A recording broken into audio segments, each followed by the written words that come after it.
In Louisiana, a couple shoots a teen and then lights her on fire.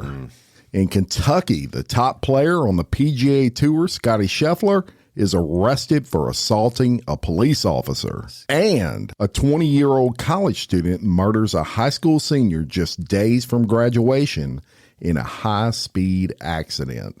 These stories and more coming at you today, Wednesday, May 22nd, on Real Life Real Crime Daily, and I'm Jim Chapman. And I'm Woody Overton. What's up? Two people on the show today. Two people on the show, rolling down again. And y'all will get, announce the rest of the shit when we can. It's coming soon. But we love and appreciate each and every one of y'all, and thank you for continuing to like and listen and share. You will be getting consistent, fresh episodes from now on, regardless. Right. And you won't have to carry the whole enchilada yourself like you've been doing. Thank you for that. Shit, you do it for me all the time on other stuff, but that's not a problem. But I'm just glad to be here. Glad to give the lifers what they want. I'm gonna give a shout out to Kimmy from Dallas, and her daughter came in for the I don't know, call it a meet and greet, but hang out with us. Joshua Ebarb and his beautiful wife, and Aaron Lori Goolsby, and shit, it was a bunch of people came from O'Hara's. Very good. 136 3rd Street, downtown Baton Rouge. The beer was flowing? 35 taps in that bar. And that beer was so cold, bro. I mean, I was like, oh, yeah, Daddy's home. That's the best kind of beer. I was fine until we started doing shots. The shots will get you every time. Yeah, it was a great place, great people that work there. And then, of course, Brian Ott owns it. Just amazing times. Y'all go check them out. They're open Tuesday through Sunday. I think happy hour is from like 2 to 8. And it's 2 for 1 draft beers. And a bunch of like 2 to 8? Wow. Yeah, that's a long time. Yeah. That's all I need to drink. Yeah. And then big ass beers. But anyway. All right. Well, let's get down to some true crime time for Hump Day. And we're going to start out in Louisiana. A 40-year-old woman and her 41-year-old partner were arrested on a slew of charges after a car accident led investigators to discover a teen girl had been shot, burned, sexually assaulted, and left without medical care. That's horrible. So the Terrebonne Parish Sheriff's Office. Woody, where is Terrebonne? Terrebonne is down by the Fouche. It's around Houma and Thibodaux and all that, way south Louisiana and Cajun country. There you go. Well, they responded to a car crash on a service road on I-10 and made contact with the driver, Terrence Washington. Washington was holding a firearm, which he surrendered to police before being taken into custody. Yeah. Officers found the 15-year-old in the car and transported her to the hospital due to the severity of her injuries. Yeah, the girl's mom, LaTanya Harris, was also taken to the hospital. The sheriff's office said doctors at the hospital discovered a gruesome extent of burns on the upper body of the victim, along with the discovery of gunshot wounds to the victim's chest and face. A police detective reportedly called the girl's injuries the worst she had seen in her entire career. That's what I'm saying. I wonder why they even bothered to take her to the hospital. She must have been superwoman to be alive after all those injuries. There's no doubt about it. Police department detectives spoke to Washington, who admitted to shooting the 15-year-old victim twice, once in the head and once in the chest, over the span of 2 days. Additionally, Washington said he had been sexually abusing the teen for several months. He just had diarrhea of the mouth. He admits everything. He did. A minor who was in the car with the victim, Harris, in Washington at the time of the crash, told police she woke up one night to the sight of the victim's body on fire. Jeez. As LaTanya Harris stood over the bed with a bottle of rubbing alcohol and a lighter. Holy shit. That's horrible. Bad way to I just don't want to be burned, bro. Oh, gosh. Terrebonne Special Victims Unit detectives obtained a warrant to search the house and found evidence that a gun had been fired in the house, as well as blood and the strong odor of infection and decomposing flesh. Oh, my God. Washington reportedly told detectives during a later interview that he knew Harris burned the girl because she found out about the sexual abuse, who she blamed for the encounters. Harris was released from the hospital and arrested on charges, a slew of charges, first-degree murder, second-degree cruelty, etc. Her bond was set at $1 million. Washington remains in custody as well. And the sheriff said in a press conference, it's a conscience shocker, especially when it's a family member, a mother. I served 22 years in the Marine Corps, and I've seen a lot of things, and this shocked me more than most things I've dealt with in the Marine Corps. He added she's an incredible young lady who was able to encounter what she went through and tell our detectives, and WFB was the source of that. So, Louise, I don't know, man. Burning some. It's bad. I've heard burning deaths, and you just don't want to get up or burn victims and stuff, bro. It's fucked up. Yeah. I mean, I'd rather be, honestly, I'd rather be shot, stabbed, anything than burned. Well, you think about, or I think about just a lighter when it burns your finger. Yeah. You know, you light it too many times, it gets hot. I couldn't imagine that. Then you pour that rubbing alcohol, which is basically jet fuel, and you light it. Thing is, once it gets into your skin and gets in that yellow fat, which we all have, and it all burns. And I've seen so many bodies like that, and they look like, basically when they're all burned up, they look like human beings that, you know, when you burn a marshmallow and it cracks. Yeah. And it's horrible. Horrible way to go. And thank God we have the death penalty, right? Because if anybody deserves it, they deserve it. Yeah, that was the shooting, the sexual assault, all of that. It's a mom. Yeah, and of course him too. But horrible. No, y'all. You know, I told you recently about proms and people getting killed during graduations and all that stuff. Well, unfortunately, I'm about to tell you exactly one of these stories happen. It's the time of the year when these young kids get killed. And this is from Fox News. The lives of two young men in Illinois are forever changed after a deadly Mother's Day crash killed one and left another facing criminal charges. Police in Glenview say Taeyong Kim, 21, was responsible for the crash that claimed the life of 17-year-old Marco Niketic. Kim made his first court appearance Saturday when a judge said the fast and the furious deadly accident was a brazen disregard for human life. Well, it's pretty obvious, but anyway, the crash happened just after 11 p.m. on May the 12th on East Lake Avenue between Meadow Lane. That's what police said. And Kim is accused of having alcohol and marijuana in the system when the dash cam, now he had a dash cam. The dash cam on his 2021 Ford Mustang caught him running a red light and speeding from downtown Chicago to a suburban street that has a 35-mile-an-hour speed limit, right? I get that, but let me tell you what happened next. How fast was he going? Prosecutors said Kim was reached speeds of 131 miles an hour before the crash, and that a witness saw Kim's car shut its headlights off. And Niketic was making a left turn onto Lake Avenue when Kim turned his headlights back on before crashing into the teen's vehicle. And, you know, the court document said that Kim was going 122 miles per hour at the time of impact. Oh, my God. Bro, that's just insanely fast, right? And why are you turning your lights and shit off? So I have my thoughts on that, but I'll save it for after. Yeah, well. So Niketic was a Glenbrook South High School senior who was only days away from graduating. And naturally, he was pronounced dead at the scene. And he also had his girlfriend in the car with him, and she suffered really bad injuries, including a brain bleed and a broken pelvis. The police said a passenger in Kim's vehicle was also taken to the hospital in critical condition. So all of them are hurt, I guess.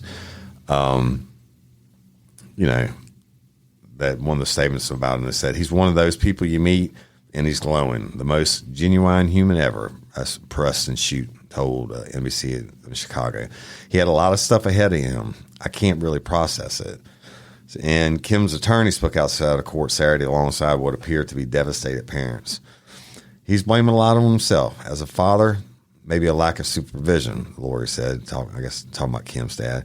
Kim faces charges including 2 counts of aggravated driving under influence and reckless homicide. And another court date this month. That's crazy. It's every parent's nightmare, number one. Right. You raise them the right you can. I mean, you're taking care of him. He's got a almost new Mustang, but you high on weed and whatever. 122 miles an hour, bro. That's like faster than a fucking bullet, guys. Yeah, and he turned those lights off. I mean, I'm speculating here, but sometimes back in Swim's days, that would be done so that the police wouldn't see your car coming. Also, you would do it. Swim would do it. So when they approach an intersection, like a really rural intersection, you turn the lights off. You don't see any of the lights coming. You go ahead and just run right through it. Yeah. And evidently that's what happened in this case. And, I'd be surprised if that other girl lives with a brain bleed and all that. But that kid was just days away from graduating. And it happened on Mother's Day. Oh, my gosh, man. Yeah, horrible. Hearts go out to them for real. Yeah, no doubt about it. Well, I know some people out there probably watch golf. Some people probably could care less about it, but it's something we got to report on because it's kind of a big deal. Right. The number 1 golfer in the country. Think of him maybe as this generation's Tiger Woods. Yeah, or Michael Jordan. He's that good. Yeah, his name is Scottie Scheffler. He's been playing in the PGA Championship this past weekend, and the second round got off to a pretty dramatic start. This was on Friday, May 17th, when Louisville police arrested him as he was attempting to bypass a traffic stop and enter the golf club. Scheffler faces a felony charge of second-degree assault of a police officer. That's a major charge. As well as multiple misdemeanor charges, including third-degree criminal mischief, reckless driving, and disregarding traffic signals. Nearly an hour earlier, around 5 a.m., a man was tragically struck and killed by a shuttle bus as he attempted to cross the street. Traffic to the golf course had been stopped, and the second round, scheduled to start at 7:15 that day, had been delayed to 8:35. Scheffler had tried to drive around the crash by way of the median and continued to drive despite a police officer instructing him to stop. When he finally did stop the car, he was pulled out of the vehicle and placed in handcuffs. Right now, he's going to jail, and there's nothing you can do about it, the arresting officer said, after Scheffler turned to a reporter and said, "Can you help?" Yeah, I saw that. Scheffler, 27, was released without bail. Now, later on his Instagram story, he claimed that he had been instructed to drive by the police. This morning, I was proceeded as directed by police officers. That's what he wrote. He said it was very chaotic and understandably so, considering the tragic accident, and there was a big misunderstanding of what I thought I was asked to do. I never intended to disregard any instructions, and I'm hopeful to put this to the side and focus on golf today.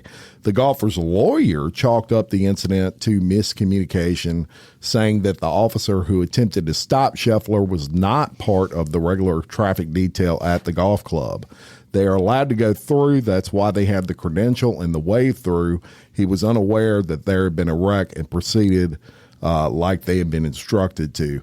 I would disagree with that a little bit because there's a dead body in the road. Scene, right? Yeah. So nobody's, I would imagine, you would be the expert. But crime scene, they got to stop it. And that's why you've all been stuck on the interstate for hours at a time while the troopers come out and work and stuff like that. A couple more things on the story. When he got out, he was a little belligerent naturally. And some, like that reporter said that, oh, yeah, I saw him and he asked me, could I help him? And I don't believe Scheffler probably did it with malintent, be like, oh, my shit don't stink. I'm number 1 in the world. Yeah, when I say he's number 1 in the world, like he won the Masters this year. He won like 3 out of 4 of the major tournaments. But when they took him to jail, the jailers actually said he was pretty cool. And one of the jailers I was booking in was like, "Hey, do you want the full experience?" And he was like, "I don't know what the full experience is." That could be two different things. He's like, "Do you want a ham sandwich? What's up? That's what we're feeding." He was like, Scheffler was like, "Yeah, man, I hadn't had breakfast yet. Can you give me a sandwich?" As long as he didn't want to offer him a tall salad. Yeah, and I think, a tall salad. I think that, he'll probably donate some money to whatever and do probably got a little out of hand, but fuck, the cops got a job to do. You go back to this guy that's dead. You don't know if the bus driver ran over him intentionally. It has to be investigated, and then a defense attorney will have a field day with Scheffler driving through the scene. Yeah, and I think status might have played a little bit into his attitude towards it, and I would imagine. Have you ever arrested anyone that had maybe some status on them, and you could tell they wouldn't act like this if they weren't who they were? Numerous times, and you know what? 3 of them were the highest profile. I'm not going to say names. Were the highest profile, and I cuffed them all to the same fucking bench in the jail together. Let's call you Lori, motherfucker. There you go. It is what it is. Yeah. That's, kind of crazy. Hey, ladies, are you feeling overwhelmed by hormonal changes? Well, you're definitely not alone. There are more than 1,000 hormone disruptors living in our environment right now. It's in your food, your water, the air you breathe, the clothes you wear, your skincare products. They all mess with your hormones. Then there's the natural hormone changes your body goes through: premenopause, menopause. And while it's a natural process, it doesn't mean you have to suffer through it. The good news is you don't have to suffer through it anymore, because now you have Hormone Harmony, a formula made only with herbal ingredients that are shown to reduce hormonal symptoms in women of all ages. Hormone Harmony is not just a hormone support and supplement. It's become a phenomenon. Women can't stop talking about it on social media. A bottle of Hormone Harmony is sold every 24 seconds. And the biggest benefit? Well, my wife says it makes her feel like her own self again. And that's what women mention over and over in the reviews. And there are over 30,000 reviews for Hormone Harmony. And for a limited time, you can get 15% off your entire first order at happymammoth.com. Just use code RLRC at checkout. That's happymammoth.com and use code RLRC for 15% off today. That's happymammoth.com and use code RLRC. Hey, y'all, let me tell you about Gobble. All Gobble meal kits are pre-prepped. That means less work for you and less waste in your kitchen. Their meal kits include everything you need so you can save time at the store or just skip that trip entirely. I got the box in and I had 3 different meals. I had a Kung Pao chicken, crispy fish tacos, and a beef bourguignon, however you say it. But let me tell you about the classic beef bourguignon. Look, it came with beef pot roast and a beef broth concentrate, red wine demi-glaze, cremini mushrooms, cipollone onions, mashed potatoes, baby carrots, and rosemary thyme butter. It was so easy to make. Literally like 15 minutes it took Cindy. And let me tell you something, all the dishes were fire, but this thing was like a taste explosion in my mouth. It's just unreal. We've got to spend more time together and more time doing the things we love because everything came in this one single box right to my door. So see what a difference Gobble will make for your household. Right now, they're offering my listeners a fantastic limited time deal. You get $120 off across 4 boxes plus free shipping and free cookies. And let me tell you, those cookies, I ate one that was sin baked and it was delicious. Go to gobble.com/real life. That's GOBBLE.com/real life for $120 off your first 4 boxes. This offer is not available on the home site, so don't miss out. This is genius. It's taste explosions in your mouth like you never had. So listen to this one, bro.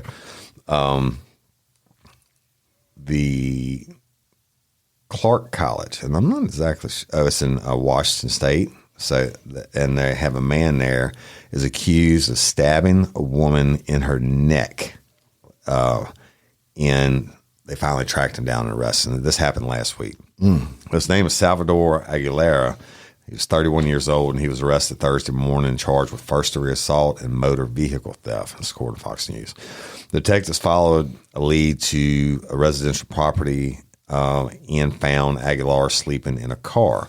Aguilar stabbed the woman in the neck on Tuesday outside the Archer Gallery on the Clark College campus, which naturally, as happens all the time now, they lock down the whole college, right? Sure. You don't know if it's an active stabber or a shooter or whatever. But the woman, the victim, reported that she was sitting outside the building when an unknown man approached her screaming for help in the Court of Vancouver Police Department. She told police that she thought the man had punched her, but saw blood and realized she had been stabbed. I guess she was in shock, right? Yeah. The woman was taken to an area hospital and received treatment for non-life-threatening injuries, thank God. And Aguilar is being held on a $500,000 bail. And so a man matching in the suspect's description was also involved in a separate incident that occurred Monday in one of the college parking lots. No such thing as coincidence, and I bet you it was him. And although Aguilar has not been charged yet in connection with that incident, Aguilar has faced charges from previous incidents that include disorderly conduct, residential burglary, and malicious mischief. Just hanging around, causing fucking shit. You know, and it's you walk up and stab somebody that's just sitting there, just stab her in the throat. And it's amazing that the injuries are non-life threatening. You know what I would think anywhere. That's pure fucking luck. Yeah. That's what that is. That's the $1 million wound, right? Jeez. Because, I mean, how you get stabbed in the neck and not hit an artery or something major and what have you. So somebody was looking out for her. Yeah, angels on her shoulder. Yeah, and then this dude is just running rampant. They're going to tie a bunch of more shit to him. You don't just start out stabbing somebody sitting down in the neck. And minding your own business. Minding your own business, hanging out, trying to get an education. And you're not safe anywhere nowadays. No. Well, you did on the original, which incidentally people going to be able to check out. Well, I guess it would be yesterday that it dropped. You talk about being very vigilant when you walk in a room, look around, and you gave like 5 really good tips. Yeah. So people need to. That was pretty cool. Yeah, check it out. It came from Women's Whatever Center, but it was things I've been teaching people my entire career. Yeah. So that's a Rifle Crime Original, which dropped Tuesday this week and be back Saturday. That's right. Fit right in with this story. Yeah, for sure. All right, let's go to Hotlanta. Bucktown. That's right. Home of Michael Vick. Yeah. Home of a lot of stuff. Yeah, that's right. An Atlanta police officer was arrested after shooting and killing his Lyft driver, there you go. A guy by the name of Reginald Fawkes, who was 35. Kobe Minor, an officer at the Atlanta Police Department for nearly 6 years, resigned from the department after he was arrested and charged with murder and aggravated assault. He is currently in custody at the Fulton County Jail. Minor was also placed on unpaid administrative leave, I would guess so. Yeah. The department relieved him of his firearm, and he, as we said, remains in custody. At the time of his arrest, Minor was on unpaid administrative leave due to a previous drug-related arrest. Wow. So he was already on unpaid leave. Yeah. Fawkes was fatally shot in Union City, Georgia, around 12:30 a.m. Once Minor was taken into custody, he told authorities he ordered a lift when leaving another Atlanta police officer's home. Folks picked up Minor, and he said that folks began speaking on the phone with someone in a different language. Yeah. Minor then asked folks to pull over so he could get out, but he did not stop at a red light. He tried to exit the vehicle, but he was unable, and then Fawkes turned around in an attempt to reach for the back seat. Minor then told authorities he grabbed his firearm and shot the driver 3 times. Minor then broke the car window to escape the vehicle. Another driver stopped for Minor when they saw him waving his hand for help. That witness said at the time that Minor told him Fawkes is in a gay fraternity and was trying to recruit Minor into it. What? And he believed he was being kidnapped. What? Yeah, crazy. He's off his fucking rocker. Off his rocker. So we want to thank Charlotte Phillip of People Magazine for that. You know, they, people don't know, and the more prestigious the agency, the harder it is. But you got to go through some shit, man, to get hired on with a police department. You got to pass PT tests, and then you got to pass a background investigation. You got to pass most departments, almost all departments, a polygraph. And the main 3 questions on the polygraph, they fill out this big ass questionnaire about everything they can remember from the time they were a kid, right? And the main 3 questions were like, have you committed any serious crime that you've not told me about? Shit like that. But and you wouldn't believe the confessions I'd get these motherfuckers to make, like rape and all this different stuff. But you would think that the vetting process would work. There's a certain type of people, bro, who want that badge, and they gonna slip through the cracks. I hate that for whoever did this cat's background, but I mean, it's bad shit, and it gives bad names to all cops. A gay fraternity? What the fuck?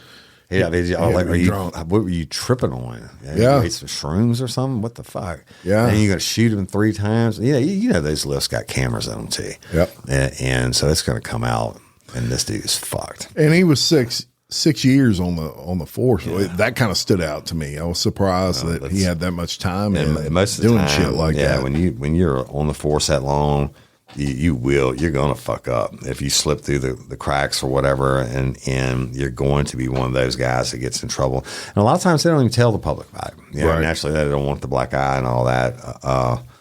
But somehow he slipped through. I don't know. But let's go out to home of Cheryl Reed. What up, Cheryl Reed? One of the OG lifers, Arizona. Arizona police rushed into a home to rescue a 6-month-old infant who had been shot multiple times after a suspect took the child and the child's mother hostage on Friday. Now, that shit doesn't even work anymore. We used to have hostage negotiators and do these fucking 24-hour standoffs. Unless they fired a weapon, you just waited them out. You turned off the power and all that shit. Nowadays, that's not how it's done. Yeah. All it changed. But the suspect, who is identified as 51-year-old Todd Christopher Marchetti, broke into the home on 168th Avenue and Genon Drive in Surprise at around 3 a.m. I think y'all Surprise is the name of town. And refused to allow the mother and her baby to leave. The Surprise Police Department said this, y'all. Marchetti was believed to be the child's father. Okay, kick it up a notch. Linda Ogle, a friend of the mother, said that the victim had moved back in with her parents to escape Marchetti's alleged abuse. And Ogle said Marchetti had planned to torture the victim while her parents were out of town. He had it on his mind, right? He used an axe, bro, like The Shining. He used an axe to get through one of the windows. That's what the friend Ogle said. He brought duct tape and ropes and different forms of pliers and a couple different butcher knives. This guy. Right. You know what he's about to do. I mean, he legitimately was going to torture her to death. The resourceful mom, however, was able to escape her home around 11:30 a.m. and asked a nearby construction crew for help. Well, that worked because officers responded to the 911 call from the construction crew. Upon arriving at the home, police officers said they heard multiple rounds of gunfire from inside. One officer fired a round toward the suspect in the home. You got to explain the deal on that one. While others burst inside to rescue the infant. Well, hopefully that he fired that shot to, make the guy put his head down and the other guys rushed in, right? Yeah. The balls, these mofos, I mean in a good way, the cops had to run to that gunfire. But the child was found with multiple gunshot wounds, and police said the infant was in critical but stable condition at a local hospital, and the mom was treated at the scene for minor injuries. Now, SWAT teams attempted to negotiate with Marchetti, who had barricaded himself inside the home and refused to surrender peacefully. And as negotiations dragged on, a fire broke out around 3 p.m. inside the home. Now, firefighters were not immediately able to begin extinguishing the flames because of the sounds of gunfire coming from inside the home. So I think that's a common misconception on people. Like, if we respond to shots fired and shit like that, the firefighters and the first responders, the ambulance people like Acadian Ambulance, they can't come in. Yeah. They stage down the road until you give an all clear and say send them in. So they don't just rush in until things are safe. Well, sure. I don't blame them. They're not getting paid to dodge bullets, right? That's right. Anyway, so when investigators determined it was safe to enter the home, officers found Marchetti dead inside with an apparent self-inflicted gunshot wound in the head. Good for him. Police said the cause of death is pending, a medical examiner report, and that's from Fox News too, but it's crazy, bro. Hey, the baby lived. I mean, we're talking about the other lady getting stabbed earlier. I mean, it's like you got angels just covering a 6-month-old. Shot him multiple times. Got some crazy people in this world. That dude showed up with what the heck, man? Pliers, ropes, duct tape, several butcher knives. It's right out of a horror flick. Yeah, that's exactly right. Yeah, and fuck yeah, I'm glad that he took himself out of the equation. That's right. And we're going to lighten it up a little bit. Look, we get segments that we do, right. And been trying to think of some new segments to keep y'all entertained over here on Real Life Real Crime Daily. Right. We've come up with the new fresh. That's right.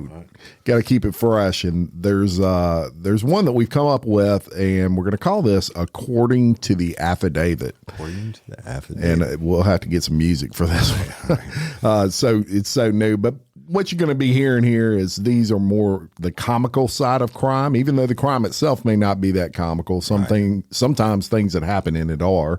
And it focuses more on the affidavit itself. Now, these police officers, when they arrest somebody, they have to do a report, Absolutely. Right? That was Woody's favorite thing to do. Write it down. It didn't happen. But I didn't mind. And I'm very blessed in my writing skills. I always have been.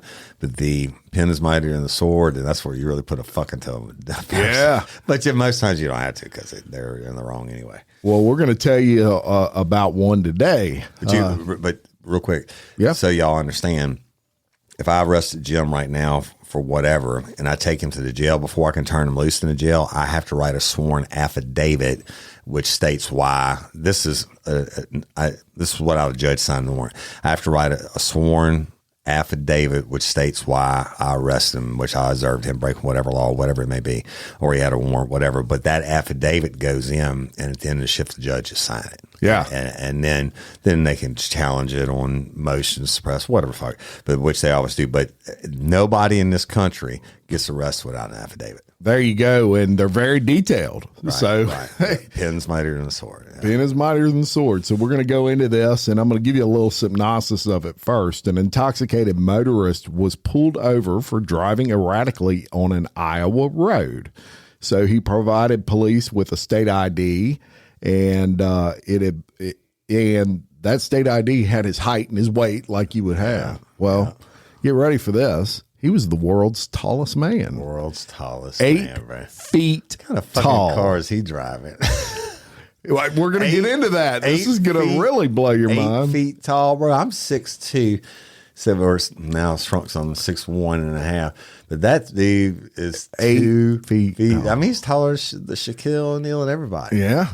Investigators say that Joel Veleda, 33, was behind the wheel of a 2016 Ford Focus. What? Shit you not. Like a clown car getting out of there. Dude, he had to have that seat all the way back. And I wonder if he had any room in the car for his beer. Yeah, they said he was all over the road. This was on Sunday as the vehicle traveled through the city of Rock Rapids. During the stop, officers charged that Salazano Veleda showed several signs of intoxication and had an open can of beer in his car. Imagine that. And some methamphetamine there to boot. You go. That's nice. Nothing like an 8-foot-tall man on methamphetamine. And beer. And beer. A portable breath test returned an over the per se limit result. Oh, there you go. When asked for identification, he gave police his ID card, and a computer check of the name and number he provided turned up no return, which probably came as little surprise to police who noticed that the phony ID advised the defendant was 8 feet tall. So now we're getting into the funny part. Right. He was actually 5'8". Really? So it was a joke. Yes. How in the fuck are you going to get it? I'm going to pay you for a fake ID and you're going to put 8 feet tall? That's right. Somebody's having a laugh at his expense. So I'll read you the affidavit here. This is from the police officer on patrol in Lyon County, and it said a caller advised a vehicle was all over the road coming into Rock Rapids. He advised that the vehicle was a Ford Fusion with Minnesota plates. I observed the vehicle coming into town, got behind it, and immediately observed lane travel. The vehicle also stopped well in front of a stop sign, partially out in the intersection. I activated my equipment to stop the vehicle. The vehicle turned west and did not come to a stop. And then he says, I walked up to the vehicle after I stopped it and observed the driver and lane occupant making movements. I observed a 6-pack of Corona behind the passenger seat within reach of the driver, and later located an open container that had clearly been opened. The driver was wearing sunglasses even though it was cloudy and raining. So Woody, picture your officer days. This is a lot of signs that he's trying to hide his eyes. I observed later that his eyes were watery and bloodshot. I observed an obvious odor of intoxicants coming from his breath as he spoke, and he failed to produce documents as requested. He produced an ID that was later provided to be fake. I asked the defendant to step out and had him sit on my front seat. There was a slight language barrier, but I explained we were going to go to the station for testing. When en route, I observed the defendant slide his hand all the way down to the right beside the seat and instructed him to show me his hands. At the jail, I walked him inside. I returned to my patrol car. Directly behind the seat was a $1 bill. It should be noted that I was riding with the passenger in my vehicle the prior shift due to training a new officer. So there's no way I wouldn't have noticed that on the prior shift. When the dollar bill was unfolded, it contained some white powder. Nothing. It's neuter. The defendant performed a test, and I observed, basically he figured out he was on drugs. Right. The ID the defendant provided returned with a no return out of Minnesota. What does that mean? That's not real. It's just fake ID. Minnesota doesn't have it on file. And then he has highlighted here, it was also advised that the defendant is 8 feet tall. The defendant eventually provided his name and date of birth. Fingerprints were sent to the FBI, and they identified him. Jokes, so there you go. That motherfucker. Yes. 8 feet tall, world's tallest man.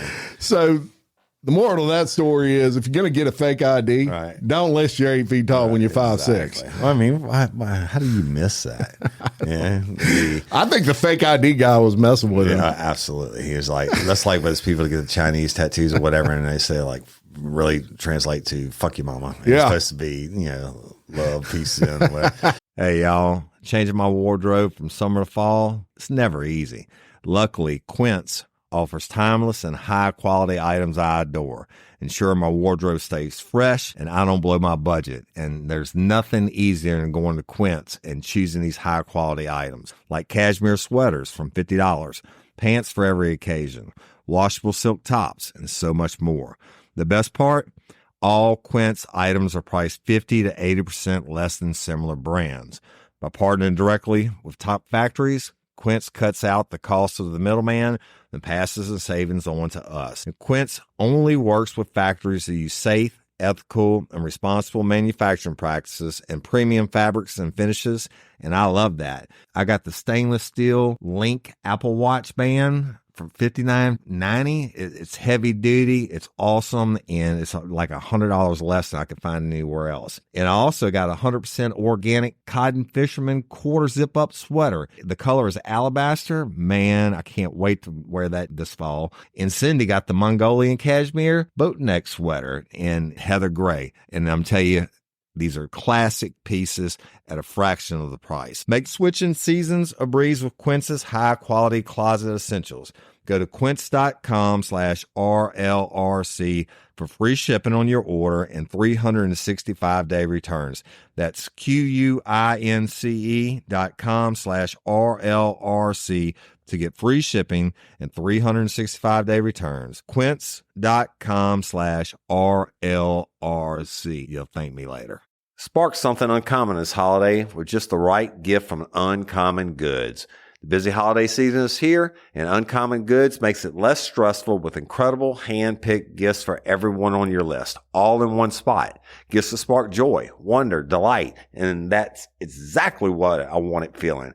Hey, y'all, I ordered a super cool piece. It's a candle with a sculpture of an LSU's Tiger Stadium on top of it. And each officially licensed laser cut wooden replica features up to 4 layers of detail, creating a bird's eye view of a specific football field, seating section, and more. And every label includes your stadium's name, the team's logo, and school location. And it has a coconut, soy, vegan wax infused with sandalwood smell that creates tailgates and touchdown scent profile, reminiscent of game day.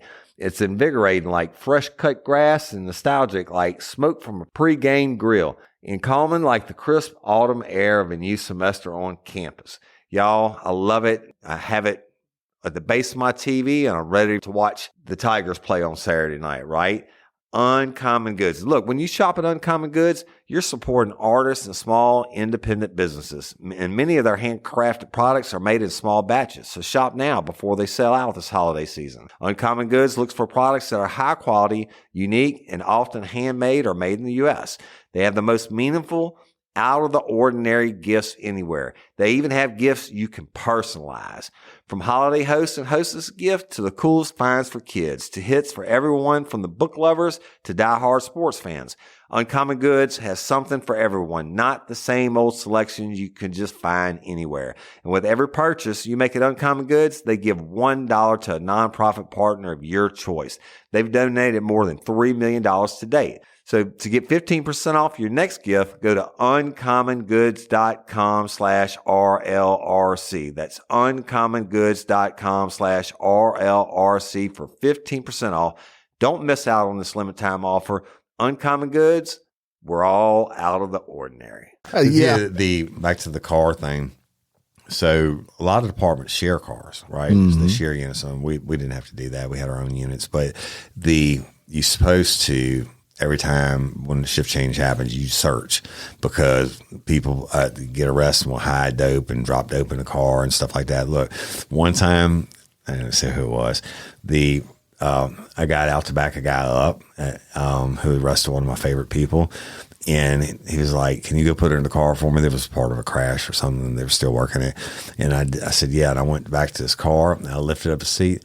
That motherfucker had like a pound of weed and a knife and ecstasy. That's not my weed. I went back. I said, "How'd I got there?" "Bitch, when's the last time you cleaned your fucking car?" He's like, "I ain't checked it in 6 months or a year." I said, "Half the people you arrested and put all that dope in your car." But anyway, that's a real cool. And what are we calling it? That is called According to the Affidavit. Affidavit. A little segment out there.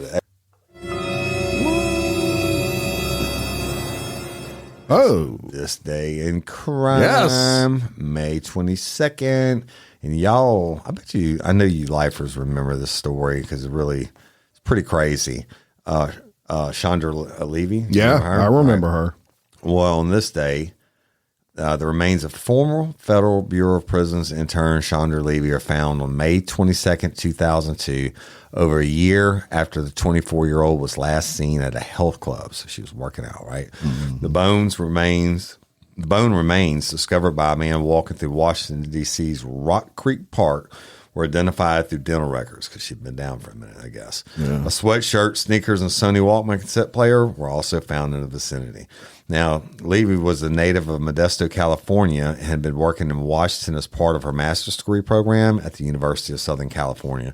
And through her academic eligibility to work at the Prisons Bureau, though it had expired shortly before her death, and she had been scheduled to return to California for her school graduation, right? Mm-hmm. So, but Levy's parents reported Chandra missing on May 1st, 2001, And what might have been a routine missing persons investigation became the subject of an intense national media coverage when it was discovered that Levy had had an affair with the U.S. Representative Gary Condit, who was also from California, but he was married.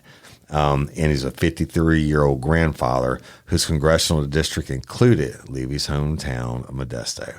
And although police did not name Condit as a suspect, suspicion was rampant among the Levy family and the popular media that Condit was withholding information from investigators. I'm sure he was. They hit him up, and they found out that they had an affair, and he didn't want to admit to that shit, right? Right. But over the years-long investigation into Levy's disappearance, police utilized phone records and internet usage searches. Now, that was very advanced back in 2001. Yeah. But they used bloodhounds to follow Levy's scent and conducted hundreds of interviews, but few leads materialized. But after finding the evidence of the internet search performed on her computer for Rock Creek Park's Klingel Mansion, police searched the park, but they didn't find anything.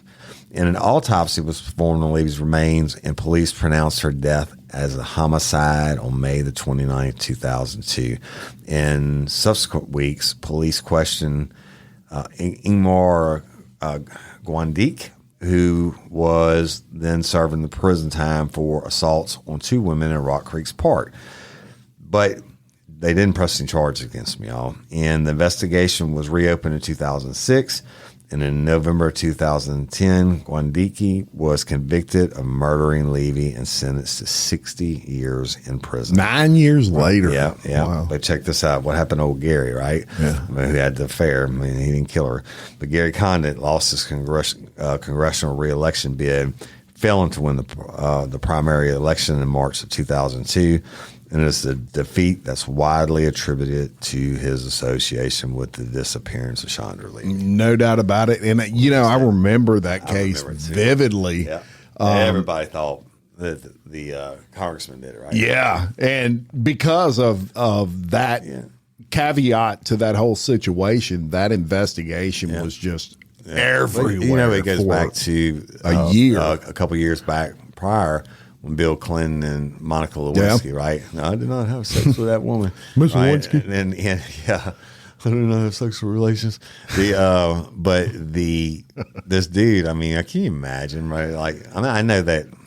And he didn't have anything. He didn't have anything to do with it. He's like, they found in her messages this that they were doing the deed. So guess what? That makes them suspect number 1. That's right. So, but good work from them, and that's This Day in Crime. May 22nd. That was a good one. Yep. Chandra Levy. Chandra Levy, old school shit there. Yeah, I don't never think about the time going by as fast. It seems like 2001 was yesterday to me. I know, me too. And then we're 23 years later. It's crazy, man. Yeah, getting old as fuck. Yeah. But goes quick. It happens. Time flies when you're having fun. And it has flown today. That's right. Today was excellent. It was good to be back in the saddle and riding it on. And y'all are going to be getting nonstop the Real Life Real Crime dailies, and they'll be advertised, like they always were, et cetera. Yep. And we'll explain the final few things and final few changes that are coming when we can, which won't be long. It won't be long. And then, but you got anything? No final thoughts except I love and appreciate everybody. Exactly right. And so I love and appreciate each and every one of y'all. Oh, I do want to say one thing. Look, y'all, one crime we didn't talk about too much today, but, if you've been paying attention to Sean Diddy Combs. Oh, yeah. He tape came out Friday where he pretty much beat the shit out of Cassandra Cassie Ventura. Yeah, videotape. It's a surveillance video from a hotel lobby. It's the elevator lobby, and it is absolutely disturbing. But as I've been telling y'all previously, things are coming down for Diddy's. Go Diddy's check it done. out. Diddy done. Didn't you just do another episode this weekend? I did a part 4. Part 4, you know, every time I think I'm done with Diddy, more comes out, and I've realized now I'm not going to be done because there's arrests that are going to lead. There's so many things this guy's going to end up going down for, in my opinion. Right. That I'll probably end up with 10 parts. Well, I mean, you might not want to let the cat out of the bag about it, but the video for all the problems it's going to cause them ain't going to cause them a criminal one. Yeah. So, well, you know, we can tell people that part. The statute of limitations. That video was actually filmed in 2016. There's a 3-year statute of limitation on felony assault in the state of California. They need to change that shit. Yeah. Felony assault, you know, shouldn't have a statute of limitation with a pistol. And then you go to Mexico to hang out at the beach for 3 years, and I'm good. You're good. Looking right. Crazy. I still ain't moving to California. All right. We love and appreciate each and every one of y'all. Please continue to like, listen, and share. Send in your comments. Send in your suggestions. You want to... your news stories. Stories that you want us to cover, especially if they're in your hometown or somebody you know or whatever. And... all that good podcast shit, right? That's it. And until next time, I'm Jim Chapman. And I'm Woody Overton. Your host of Real Life, Real Crime Daily. Peace.